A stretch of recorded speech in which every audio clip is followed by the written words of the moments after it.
Hi Aquarius! Kamusta? Welcome back to Pinay Angel Tarot. This is your November kapalaran para sa mga Aquarius. General love reading, kaya maaaring mag-resonate o hindi. Pero pag nag-resonate, comment nyo para alam ko. Kumusta kayo guys? Comment present. Hindi kayo mag-share ng mga situation nyo para masagap natin yung energies nyo dito sa reading. So, love reading, pero baka may mensahe din sa career. Tingnan natin, depende. Depende kung anong lalabas na cards.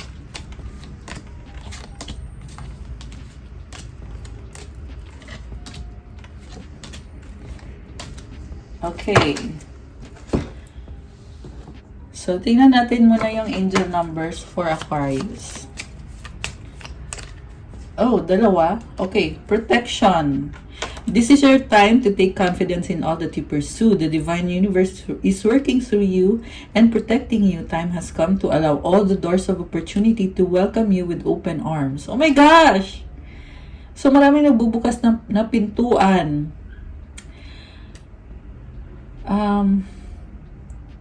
Gamitin mo yung confidence mo, Aquarius, kasi makukuha mo kung anong gusto mo. Just be confident at gawin mo kung ano yung kailangan mong gawin.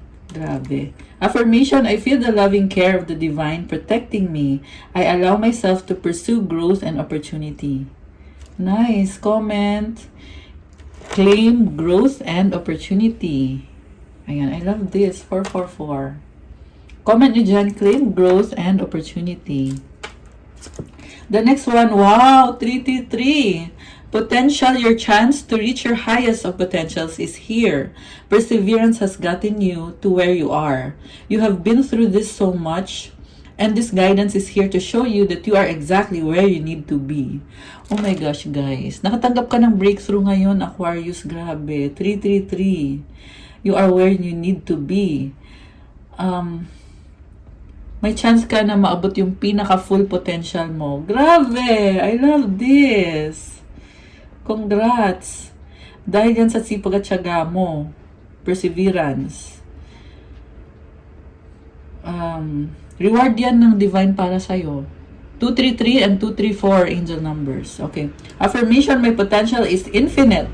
I use my strength as my ally to pursue my highest good. Grabe!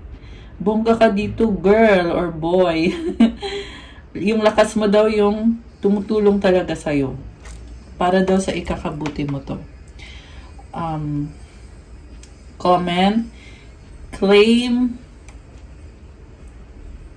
highest potential. Claim mo na yan. Claim highest potential. Okay, isa pa. Isa pa for Aquarius. Oh wow, 2-2 balance. Now is the time to take inventory of your feelings. Are there any feelings of imbalance or resistance? Divine whispers are here to remind you that the alignment that you seek also seeks you. Breathe, rest, and reset. Affirmation, what feels peaceful and calm easily finds me as I restore the balance within me. Isipin mo daw kung may kailangan ka bang i-let go. Kung merong hindi balanse. Kung ano yung goal mo, ay papunta na rin sa'yo. Kumalma daw at baguhin mo yung mga bagay na kailangan baguhin. There is peace. Unti-unti mo nang nare-restore yung balance sa loob mo. I-claim mo na to. Mangyayari at mangyayari na to, Aquarius. Comment, claim, balance. Grabe. I love that. So, okay, mamaya na muna. Unahin muna natin to, ha. So, we have here love story, once upon a time. Oh my gosh. Envy. So, may person, nagmamahalan kayo, at the same time, may something na hindi healthy dito eh. Meron kang pinagseselosan. Or siya, meron pinagseselosan. Pareho kayo. Nagseselos sa isa't isa. Alam mo yung selos na yan, hindi healthy eh. Kailangan ng openness dito. Pure naman yung pagmamahal nyo, kaso lang may kulang when it comes to communication. Kailangan i-nurture yung pagmamahal dito kasi andyan na yan. So, kailangan i-embrace nyo yan at i-nurture. Kung ano yung mga pagkukulang dito, kailangan ng transparency at communication. May mga gumugulo kasi sa isip mo. So, yung gumugulo sa isip mo, mga nangyari dito na maaring matagal na yan, so kailangan nang i-let go. Okay? Yung iba sa inyo hindi maka-let go. Merong dating naloko ka at hanggang ngayon hindi mo pa napapatawad. Kaya yung taong nangloko din ay hindi rin makausad.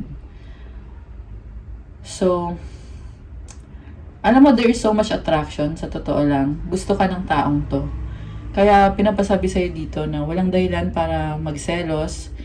Pero at the same time, you have to be open sa totoong pagmamahal na nasa harap mo na eh. Nasa harap mo na itong love na to. Love story once upon a time.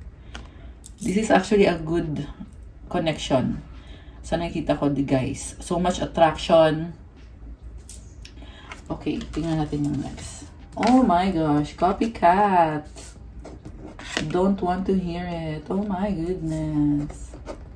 My copycat, naiinggit, sumisilip. Okay. So, wala na akong masyadong masasabi kasi very clear naman dito eh. Kailangan protektahan mo ang sarili mo against this copycat. Kasi, sa totoo lang, itong kumukopya sa'yo, siya lang din naman ang nahihirapan sa ginagawa niya sa'yo. Snooping around, yan yung naririnig ko. In-expose sa'yo to eh, na itong pinagagagawa ng taong to.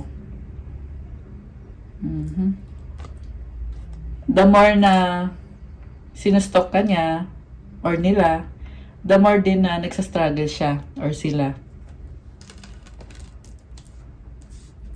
So, itong copycat na to, naiinggit kung anong meron ka, lalo na yung sa love life mo. Pati na rin yung sa abundance mo. Yeah, actually, ang tindi ng mga ginagawa nito sa'yo. Pero sa nakita ko, hindi ka naman naapektuhan eh. Okay, hindi ka naapektuhan. So, tingnan natin from the tarot, guys. Yeah, you are doing well. So, isipin mo yung tao at yung lugar at yung sitwasyon na kailangan mong i-release, kailangan mong i-let go. Pero feeling ko na-release mo na eh. Siya na lang talaga yung nagtitingin pa rin. Yeah. Okay, so tingnan natin guys. You have Hierophant sa bottom of the deck. Okay. This is someone very spiritual. May solusyon. Pwedeng ikaw to, you're into higher learning right now. Higher learning when it comes to spirituality or something, institution or something na pinag-aaralan mo at lumilevel up ka, paangat ka ng paangat. And you are protected, sabi dito. At the same time, merong someone dito na copycat talaga yung nakikita ko eh. Pero they cannot duplicate you. Unique ka, kakaiba ka. Okay, yan yung naririnig ko for you, Aquarius. Kakaiba ka. Hindi ka niya kayang i-duplicate. Akala lang niya. Akala lang. Okay, so we have your strength. Tingnan natin ah. 9 of Cups, 7 of Cups, 8 of Cups, Queen of Rods. Okay, so itong person na ka-deal mo, masikreto siya, no? Pero, mahal ka naman niya. Masaya siya sa'yo. Yung nga lang may pride tong taong to eh. Kaya feeling mo may mga sikreto. Dahil ma-pride siya, 7 of Cups, something sa energy niya na nalilito siya. Maraming options, maraming tinitingnan, iba-ibang angulo. Nagkaroon kayo ng gap. So, tinalikuran ka niya, Queen of Rods, inuna niya yung sarili niya. Okay? So, naging selfish sa'yo yung taong kadil mo.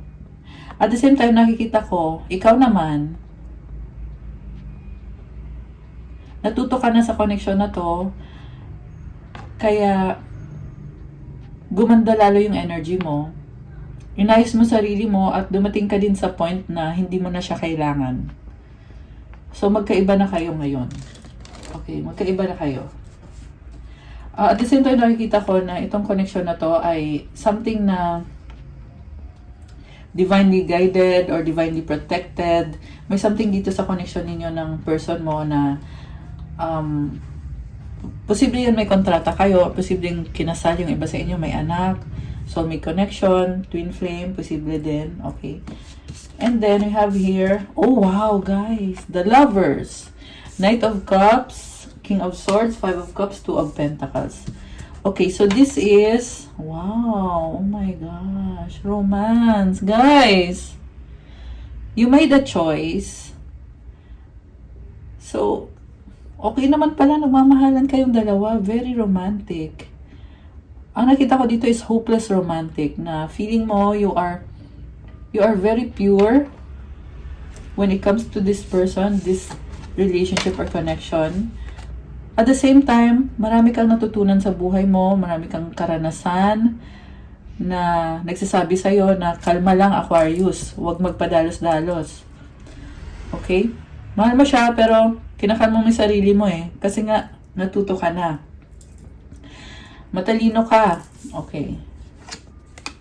So, takot ka na masaktan ulit.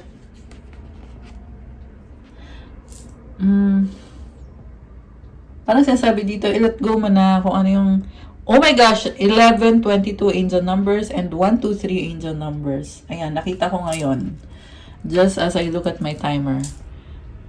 11:33. Ayan, grabe, daming angel numbers. So anyway, i-let go mo na yung nag-hold back sa'yo. Yan ang sinasabi dito. So, meron kasi iba sa inyo guys na trauma. Dahil sa trauma, yung picture na yon na kung saan nakaramdam ka ng pain, nakikita mo pa rin, fresh pa rin. So, ang sinasabi sa'yo dito is patawarin mo yung taong yan. Patawarin mo din yung sarili mo. Na-trauma ka kasi. So, merong mga expectation na hindi nakuha. Some of your expectations failed. Okay?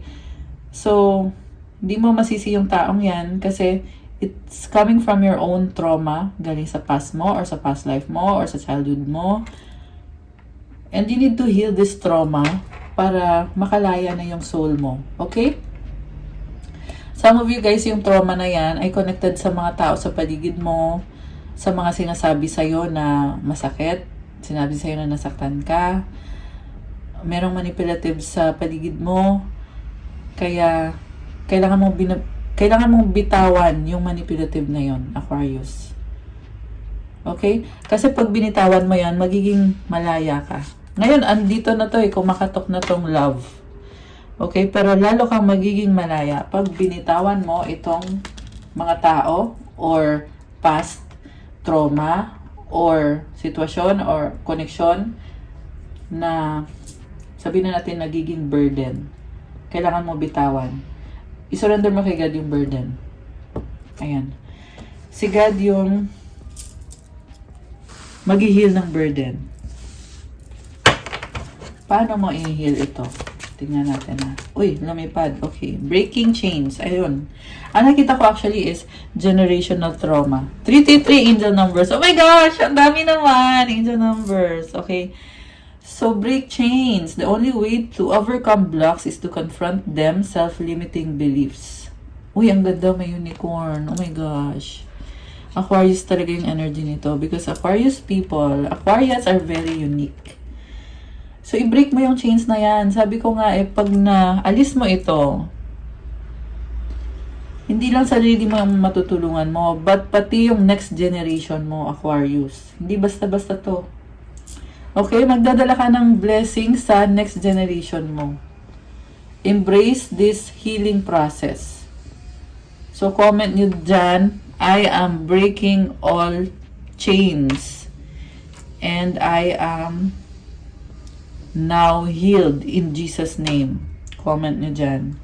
The chains are now broken in the name of Jesus. Amen. And so it is. Comment mo dyan. Comment mo dyan sa baba. Ano pa? Avoidance. It's key to see the need to avoid discomfort but also to overcome it and thrive. Confrontation, progress. So, minsan napapa-overthink. Alam mo, kaya mo namang malampasan eh, Aquarius. Air signs kasi, madalas napapaisip talaga. Diba? Air signs are really thinkers, or you are all on your mind. Pero, you have to check on yourself kung tama pa ba yung mga pag-iisip mo, yung mga ginagawa mo. Maybe you have to ground yourself. Maybe you need to implement changes. Maybe you need to confront the situation instead of just sitting there doing nothing, kasi nothing will happen. So, stand up and face the situation. Okay? Yan ang pinapasabi sa'yo na angels mo. Okay, one more. Ano pa? Arrogance. Okay, don't let pride get on the way, guys. Not seeing flaws hinders growth. No limits to learn and improve. Humility, awareness, growth. Be humble. Be aware. Grow.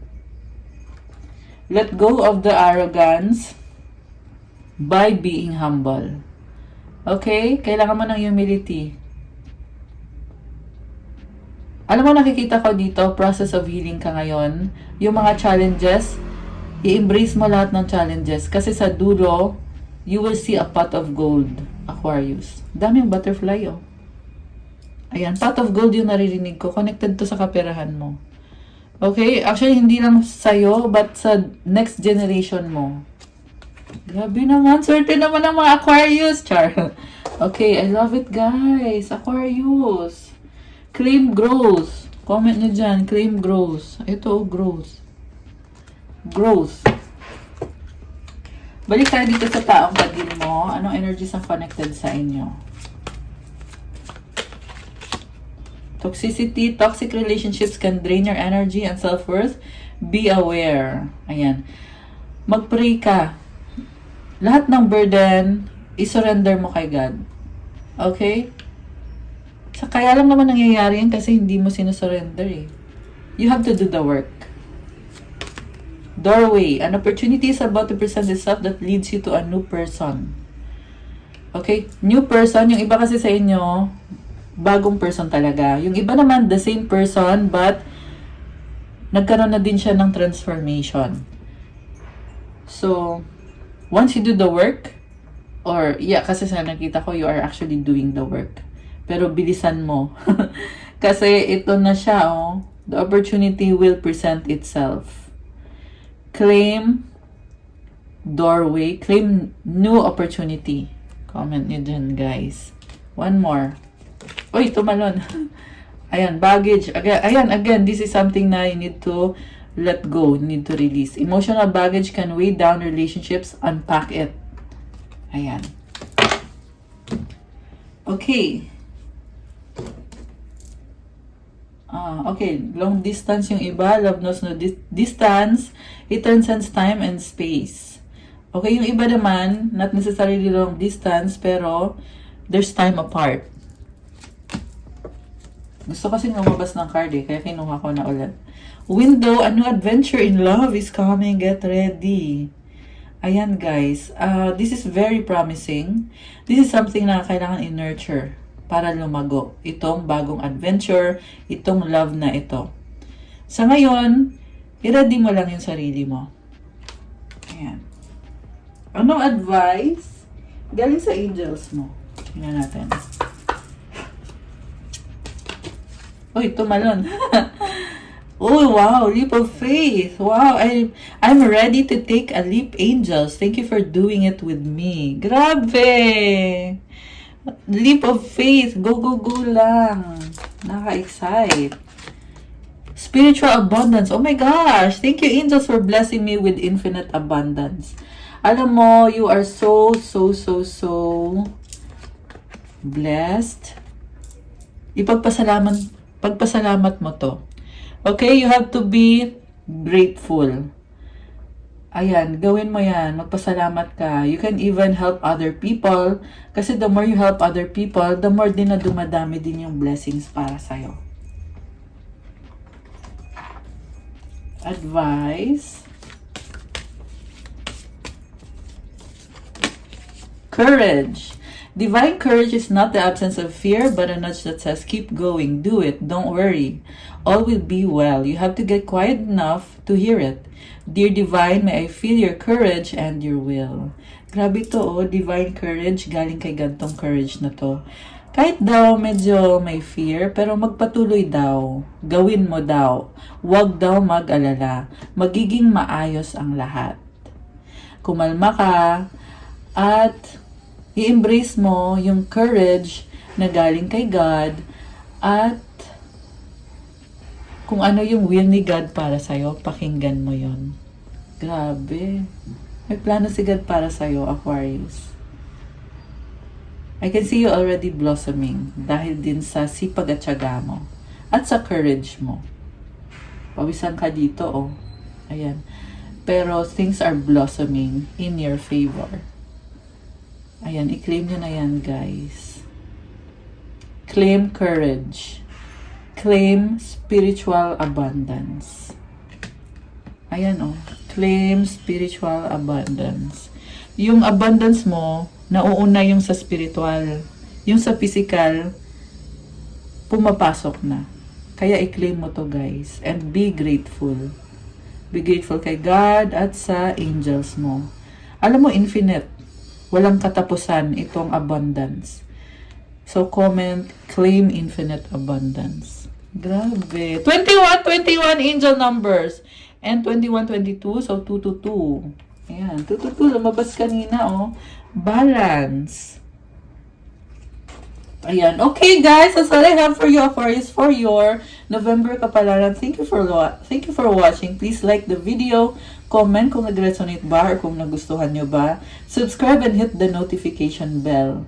Kung nag-resonate kayo at kailangan nyo ng more information, you can book a private reading. Tingnan nyo na lang sa description box. Andyan na po lahat. Mag-message na lang kayo sa Viber or sa WhatsApp para mas mabilis. Check out my Instagram if you want to start your crystals journey. May mga crystals ako that will help you cleanse your aura, manifest better, attract better, to attract money, attract love, kung ano man yung intention mo. Lahat po ng crystals ay merong special prayers and mantras and specific intentions para sa'yo. Iba-iba po yung benefits. Tingnan nyo na lang doon at i-message na lang ako. Pa-follow din po kasi kailangan ko yung support nyo. Thank you so much, Aquarius. I love you guys. I'll see you again soon. Have a good day. God bless you all and stay safe. Love you guys. Bye!